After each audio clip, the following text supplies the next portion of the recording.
Leonardo was a talented but unknown painter living in a small town.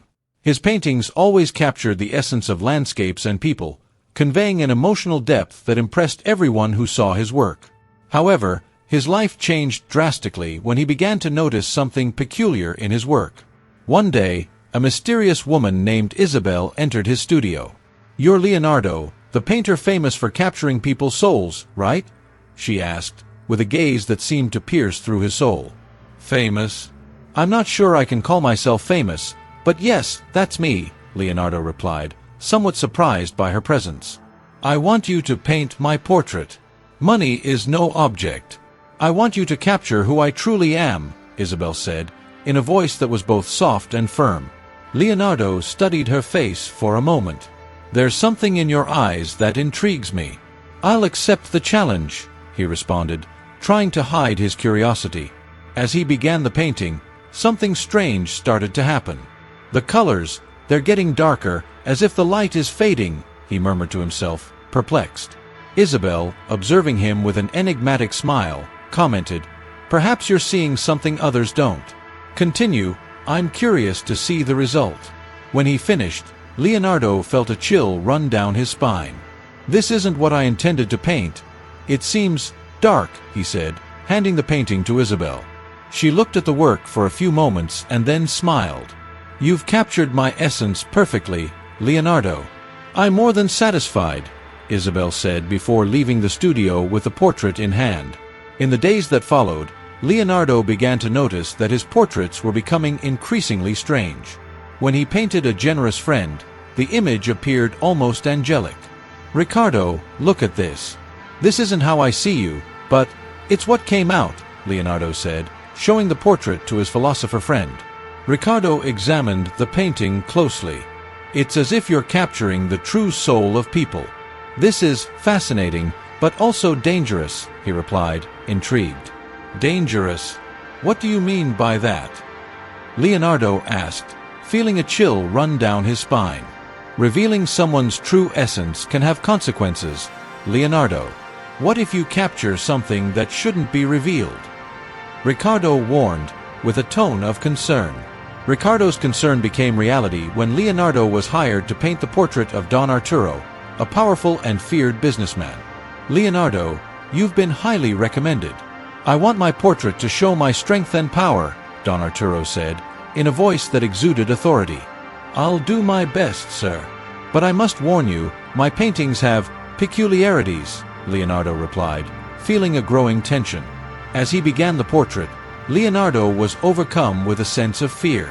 "These eyes, they seem to look into me as if they want to steal my soul," he murmured, his hands trembling. Don Arturo, watching the painting take shape, smiled sinisterly. "I think you're doing a great job, Leonardo.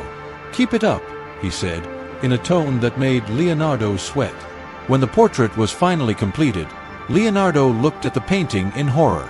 "This can't be right. This image, it's monstrous," he said, taking a step back. Don Arturo looked at the painting and laughed. "You've really captured something, Leonardo. Something no one else sees," he said before leaving the studio, satisfied with the work. After that, strange events began to occur. "Leonardo, I heard Don Arturo is facing problems. His businesses are collapsing, and they say he's gravely ill," Ricardo said, rushing into the studio. "This can't be a coincidence, Ricardo." I feel like I've unleashed something terrible," Leonardo replied, guilt weighing on his heart.